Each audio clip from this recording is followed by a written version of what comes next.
సంగారెడ్డి జిల్లా నారాయణఖేడ్ మండలం వెంకటాపూర్ గ్రామానికి చెందిన అంగన్వాడీ కేంద్రం నిర్వహించే భవనం పైకప్పు పెచ్చులూడి పడటంతో అంగన్వాడీ కేంద్రంలో చదువుతున్న 5గురు చిన్నారులు గాయాల పాలయ్యారు. వీరిని వెంటనే అధికారులు నారాయణఖేడ్ ప్రాంతీయ ఆసుపత్రికి తరలించి మెరుగైన వైద్యం అందించారు.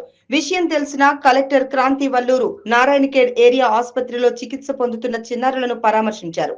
చిన్నారులకు చిన్న గాయాలయ్యాయని వారికి మెరుగైన చికిత్స అందించడం జరిగిందని తెలిపారు. ముగ్గురిని డిశ్చార్జ్ చేయడం జరుగుతుందని, మిగతా ఇద్దరిని అబ్జర్వేషన్ లో పెట్టి డిశ్చార్జ్ చేయడం జరుగుతుందని తెలిపారు. చిన్నారుల తల్లిదండ్రులతో కలెక్టర్ మాట్లాడారు. చిన్నారుల ఆరోగ్య పరిస్థితి బాగుందని ధైర్యం చెప్పారు. ఈ ఘటనపై విచారణకు ఆదేశించడం జరిగింది.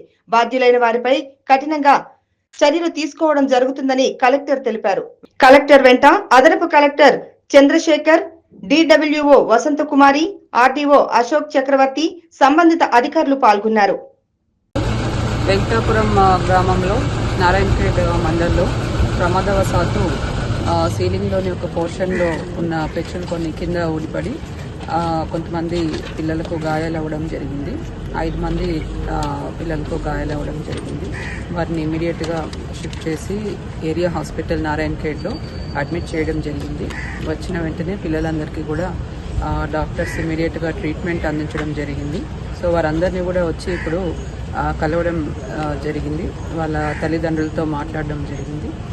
పిల్లలకి ఎటువంటి భయం లేదు, ఇబ్బంది లేదని చెప్పడం జరిగింది. అన్ని చిన్న గాయాలైనాయి అని చెప్పారు. మిగతా వాళ్ళందరినీ కూడా 5 మందిలో 3గురిని ఇమీడియట్గా డిశ్చార్జ్ చేస్తామని చెప్పారు. ఒక ఇద్దరిని 24 hours అబ్జర్వేషన్లో పెట్టి డిశ్చార్జ్ చేస్తామని కూడా చెప్పడం జరిగింది. ఈ సంఘటన మీద కూడా ఎంక్వైరీ చేయడం ఆర్డర్ చేయడం జరిగింది. బాధ్యులైన వాళ్ళందరి మీద కూడా కఠిన చర్యలు తీసుకోవడం జరుగుతుంది. Thank you.